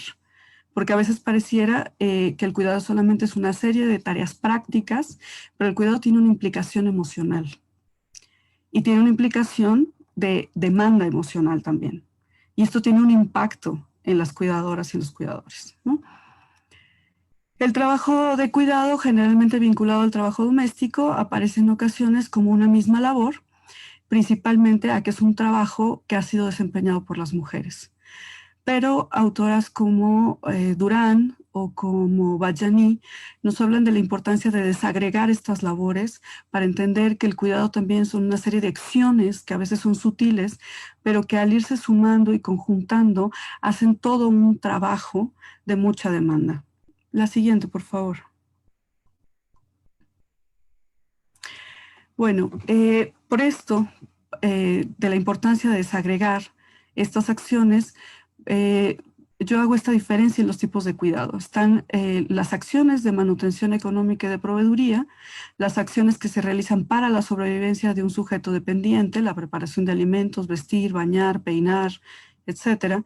Las actividades de cuidado de la salud, como llevar al médico, cuidar cuando se está enfermo, las actividades de cuidado que se realizan para la formación escolar, porque sobre todo ahora en estos tiempos de confinamiento se asume que es una labor que hacen las maestras o que se hacía antes en la escuela, pero bueno, ir a la papelería, hacer tareas, hacer manualidades y todas estas cosas también son actividades que asumen principalmente las mujeres como una tarea de cuidado. Y por último, las actividades de cuidado que tienen que ver con el vínculo afectivo. La siguiente, por favor.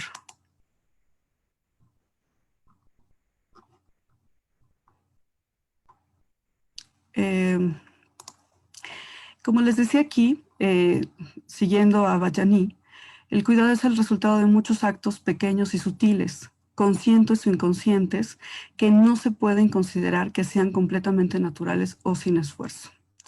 Y aquí es donde entra, vamos a verlo ahorita en las siguientes gráficas, cómo el cúmulo de todos estos actos de cuidado nos llevan a una sobresaturación también de las cuidadoras, que son principalmente las mujeres. La siguiente, por favor. El espacio privado, a partir de la irrupción del COVID con el confinamiento, pues ha quedado rebasado frente a todas las necesidades que se están cubriendo en ese espacio.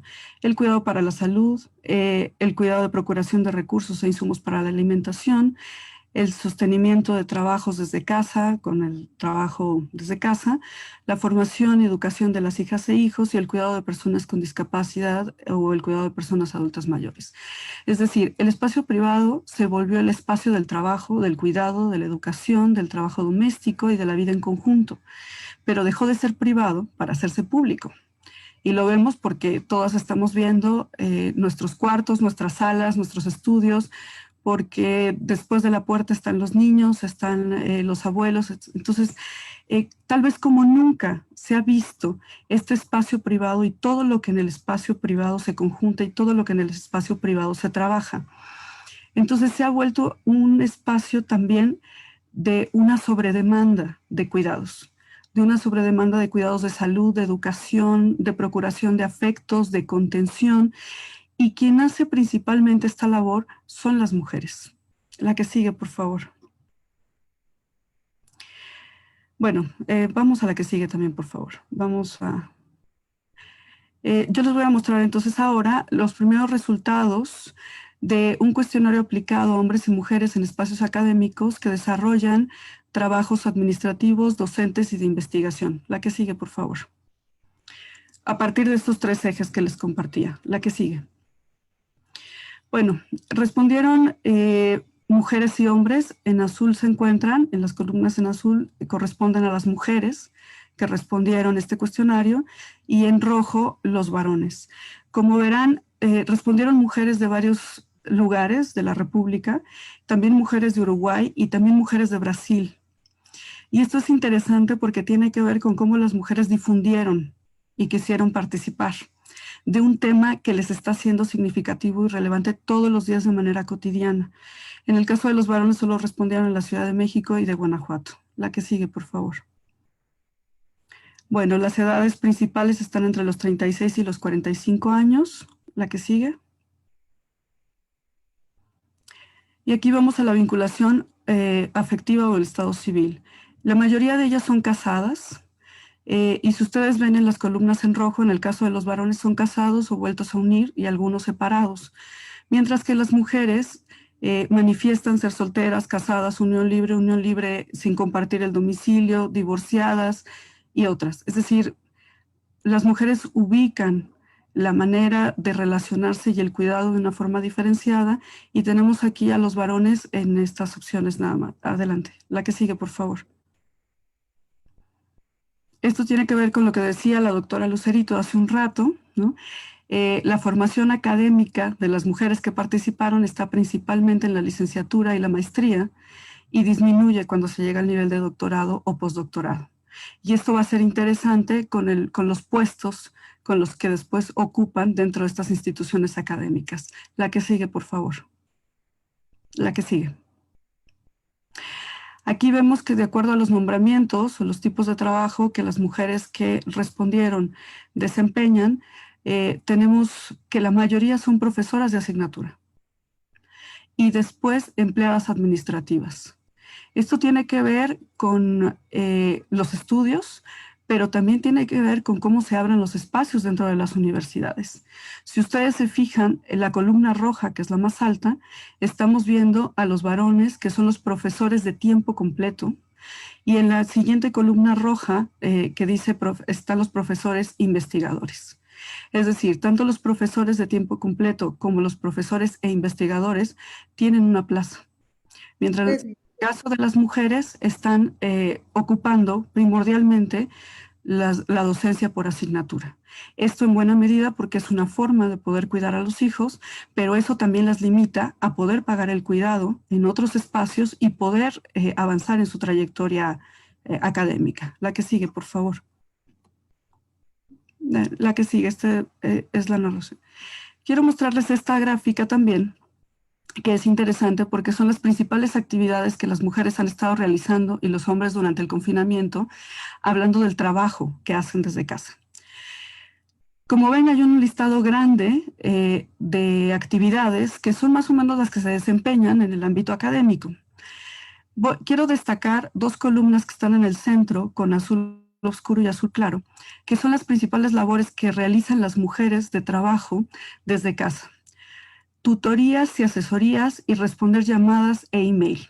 Es decir, son dos actividades que tienen que ver con el cuidado y con la comunicación. Es atender a los otros, es cuidar a los otros. Y quiero que vean las que están en amarillo, que son las principales actividades que realizan los varones en el confinamiento desde casa en su trabajo. Producción de artículos, coordinación de seminarios, elaboración de proyectos, dictaminaciones y la más alta es trabajo en investigación propia. Esto tiene que ver con lo que decía la doctora Lucerito antes, es decir, ellos están desempeñando labores que tienen que ver con la toma de decisiones y con sus propias trayectorias, como es la investigación propia, y las mujeres están ocupando gran parte de este tiempo en atender las necesidades también de los otros en este espacio, lo cual va mermando en sus trayectorias académicas. La que sigue, por favor. La que sigue. ¿Qué es lo que ellas perciben del trabajo desde que empezó el confinamiento? Que el trabajo ha aumentado, que el tiempo para desempeñarlo ha disminuido, que es mucho más estresante. Algo muy importante es que ha disminuido su concentración y que es necesario estar a disposición todo el tiempo. Esto coincide con la gráfica anterior. Así es como están percibiendo las mujeres el trabajo académico, el trabajo docente y el trabajo dentro de las instituciones de educación superior. La que sigue, por favor.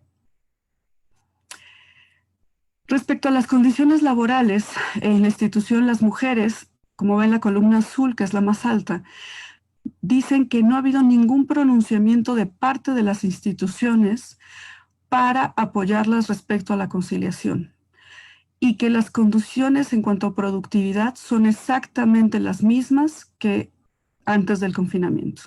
Es decir, las mujeres están sobresaturadas, están tratando de responder a las mismas condiciones de productividad.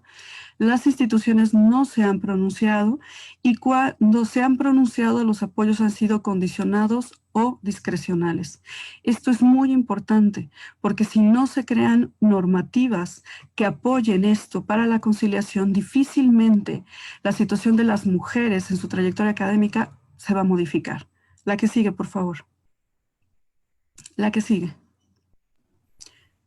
Ahora sí. Respecto a la custodia, yo les decía, son estos tres ejes. Vemos el trabajo, ahora vemos la custodia y el cuidado de los hijos e hijas. La mayoría de las mujeres que responden dicen compartir el cuidado y la custodia con las madres o padres de sus hijos en el mismo domicilio. Y después de eso aparece la primera columna en azul, que son todas las madres que responden que están a cargo de la custodia y cuidado totalmente. Es decir, estamos hablando de madres que tienen estas demandas laborales, pero además tienen una demanda total respecto al cuidado y la custodia de los hijos. Las otras columnas es compartido con el padre o madre de los hijos en diferente domicilio, lo que regularmente es que ellas lo asumen de lunes a viernes, o que es compartido con otros familiares o es compartido a través de una remuneración con otro cuidador. La que sigue, por favor. En esta columna quiero mostrarles un dato interesante sobre custodia y cuidado que habla de la distribución del cuidado al interior de los hogares. Tenemos en la columna azul con rojo. Doctora, estamos en tiempo. Adelante, por favor. 12 mujeres y un hombre que se hacen cargo de la custodia y el cuidado totalmente. Y en la columna roja, 4 hombres que se hacen cargo los fines de semana. De esa columna azul, 2 de ellas comparten la custodia o el padre de los niños se hace cargo los fines de semana, y de los varones que se hacen cargo los fines de semana, 2 de ellos también se hacen cargo las madres de sus hijos de lunes a viernes. Pero 2 de cada columna están en la misma casa. Es decir, hay mujeres que reportan que están a cargo totalmente y el padre de sus hijos e hijas está en el mismo domicilio y se hace cargo solo los fines de semana. Y hay 2 varones que reportan que ellos están en el mismo domicilio que sus hijas y la madre de sus hijos, pero que se hacen cargo solo los fines de semana. La que sigue, por favor. Te agradeceré ir cerrando porque va a ser Sí. los alumnos de Facebook y quisiera que respondamos preguntas. Gracias. Ok, quisiera pasar a la de malestares, por favor, si pasan la más adelante. Ahí. No, la que sigue, por favor. Bueno, ¿qué es lo que están viviendo las mujeres?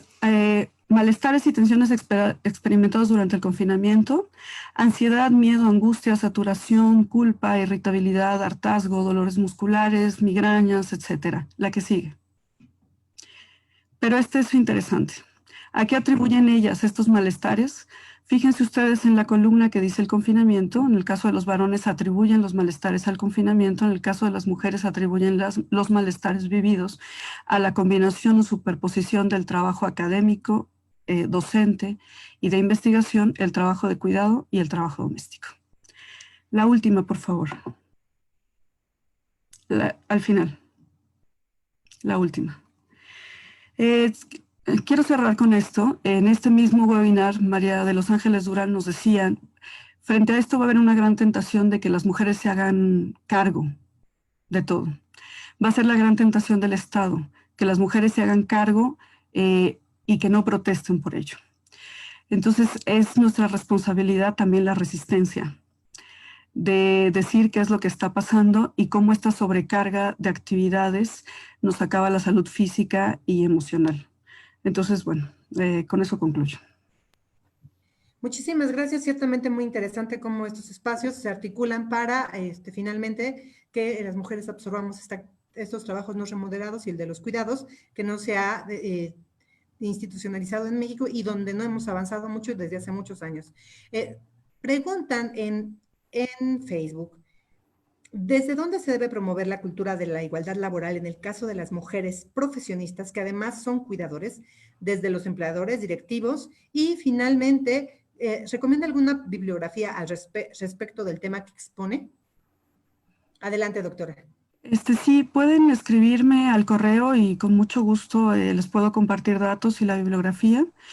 Bueno, revisando contratos, ¿no? Los contratos del personal y todas las normatividades de varias de las universidades, encuentro que no está contemplado nada de esto. Es decir, muchas de las universidades plantean en sus discursos y narrativas que se hacen cuestiones desde perspectiva de género, sobre todo en los aspectos que tienen que ver con los contratos, ¿no? Con los contratos colectivos.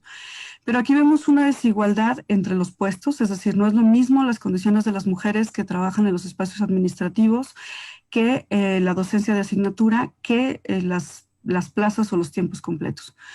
Entonces, es importante trabajar porque institucionalmente se haga esto, porque las normativas contemplen estos aspectos y no se asuma de manera discrecional la flexibilidad del tiempo o la flexibilidad de los permisos.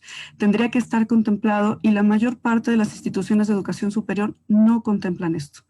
Entonces, ese es uno de los pendientes que tenemos porque estamos incorporando una serie de discursos, pero esto no está señalado en los contratos colectivos, esto no está señalado en los permisos ni en los convenios para guarderías y como veíamos con lo que dicen las personas que respondieron, las instituciones, por ejemplo, en este tiempo ni siquiera se han pronunciado para eso, ¿no? Los espacios de conciliación no están siendo espacios de conciliación, sino solo de sobresaturación. Ok, muchísimas gracias. Pues ya vimos cómo podemos visibilizar cómo estos espacios no han sido incluyentes o no han conciliado lo laboral con lo familiar y donde los hijos son de la sociedad, son de todos y de todas, no es tarea solamente de las mujeres.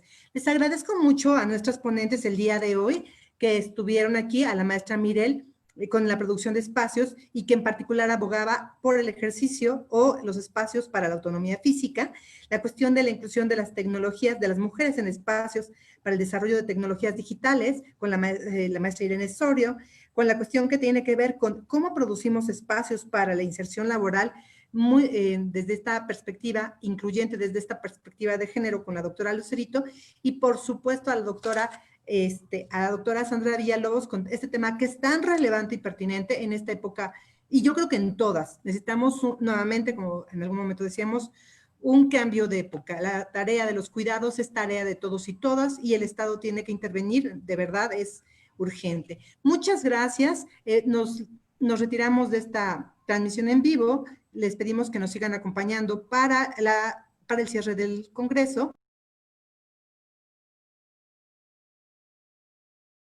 Muchas gracias. Muy interesante el análisis de todas las posibles dimensiones del espacio y sobre todo de identificar que en todas estas dimensiones tenemos todavía que seguir resistiendo. Pareciera que tenemos muchas batallas en lo laboral, en los cuidados, y a eso también le sumamos reiteradamente la defensa de nuestro cuerpo y la posibilidad de decidir sobre este. Gracias. Muchas gracias. Maestra Irene.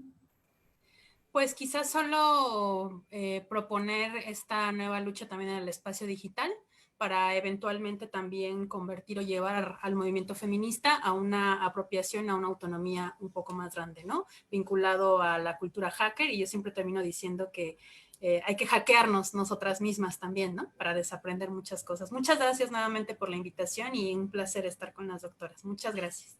Muchas gracias, doctora Lucerito. Y finalmente la doctora Sandra Villalobos, adelante.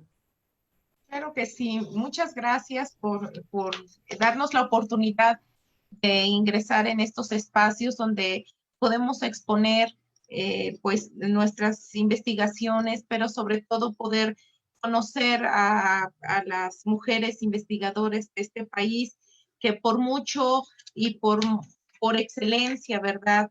Las mujeres mexicanas estamos presentes en todo tiempo de la investigación, en todo tiempo del trabajo. Y bueno, pues el reto de nosotros es seguir incursionando en la investigación, seguir incursionando en los aspectos de estudio, seguir propiciando las bases para que las mujeres alumnas puedan seguir, ¿verdad?, con sus estudios de posgrado, seguir teniendo esa perspectiva de lograr acceder a los puestos, ¿verdad?, que bien lo tienen y que tienen todo para hacerlo y que, bueno, es seguir dando las oportunidades, ¿verdad?, por parte de las universidades, por parte de las políticas gubernamentales para poder hacerlo. Muchas gracias. Gracias. Adelante. Gracias, la doctora Sandra Villalobos, por favor, y ya finalmente nos comunicamos con el equipo para el cierre de clausura. Gracias, la clausura. Yo nada más agradecer el espacio y hablar sobre la importancia de seguir resistiendo y pronunciándonos para recuperar y apropiarnos de todos nuestros espacios, empezando por el cuerpo y siguiéndonos hasta otros mundos posibles. Gracias. Muchas gracias a todas y a todos. Espero que sigan aquí. Yo creo que les cedo la palabra ahora a los integrantes del comité, si ya están aquí. Muchas gracias, maestra Berenice. Bueno, para cerrar este evento, me gustaría inicialmente darle la palabra a la maestra Claudia Peña para que pudiera agradecer este congreso. Sí, buenas tardes. Pues miren, la verdad es que desde la Dirección General de Atención a la Comunidad y desde la Unidad de Atención para Personas con Discapacidad, pues nos es muy grato haber organizado junto con entidades como la Facultad de Estudios Superiores Aragón, la ENES Juriquilla, el Colegio de Geografía, este congreso en su tercer fase. Y bueno, creo que ha habido muchísimas reflexiones, pero una de ellas que es muy importante es cómo hemos trabajado y expuesto toda la interseccionalidad. O sea, no es nada más pensar el tema de las mujeres y de las niñas como un tema exclusivo y de un solo sector o una línea de investigación, sino que es un tema que cruza con derechos humanos, con el cuerpo, con el espacio, con pues estas ideologías que están muy arraigadas en nuestra cultura y por supuesto en sistemas educativos. Entonces, creo que lo que hemos querido hacer en este congreso es justamente ver que todos y todas tenemos corresponsabilidad en el tema, independientemente del área en la que trabajemos, independientemente de nuestras líneas de investigación, y además la corresponsabilidad desde lo que hacemos como mujeres, ¿no? Como madres, como profesionistas, como compañeras de trabajo, como hijas, ¿no? Entonces, creo que este ha sido un espacio de reflexión que, pues, ha puesto en la mesa muchos temas que podemos abordar desde diferentes frentes. Yo quisiera particularmente agradecer a toda la audiencia, que ha sido increíble escuchar, leer sus comentarios.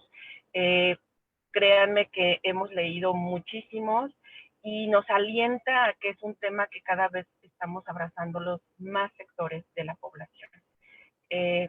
Y bueno, invitarlos para que sigan también en estas redes, porque por supuesto que vamos a armar el siguiente congreso, ¿no? De antemano yo se los aseguraría, ¿no? Que esto es un compromiso, porque además la universidad tiene que abonar a estos cambios sociales que son tan necesarios.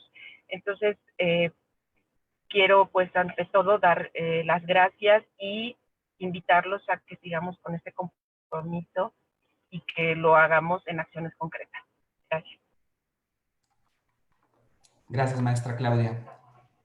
Ahora, por parte de la Enes Curiquilla, me gustaría ceder la palabra a la maestra Carmen López para que nos pudiera dar un mensaje de clausura.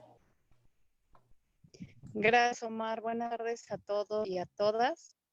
Pues agradecerles más que nada la participación, toda la comunicación que se pudo desarrollar a poder trabajar este congreso y el hecho de que hayan dado el tiempo y el espacio para conocer de los temas que son mucha importancia para todos, para todas.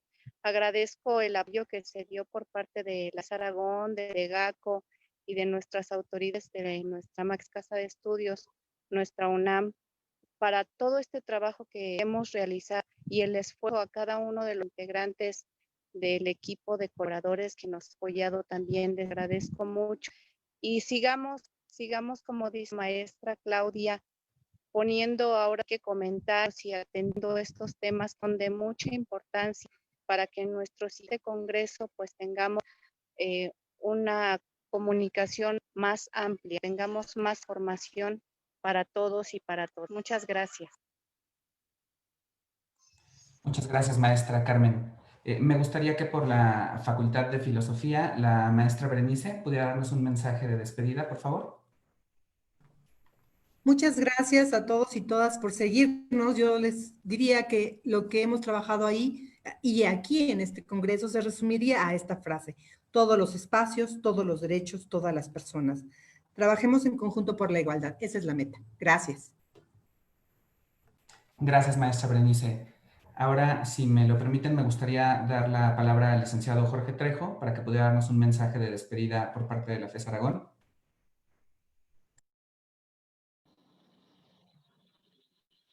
Gracias, maestro Omar. Muy buenas tardes a todos. A nombre del señor director de la Facultad de Estudios Superiores Aragón, el maestro en Ingeniería Fernando Macedo Chagoya, pues no nos resta más que agradecer a todas las personas que intervinieron como conferencistas, como panelistas, por supuesto, al comité organizador de este congreso, a todo el apoyo académico, al equipo técnico que nos estuvo ayudando y que hicieron posible la transmisión de este tercer congreso de mujeres y niñas. Muchas gracias a todas las miles de personas que tuvieron la oportunidad de seguirnos a través de los canales de Facebook y de YouTube.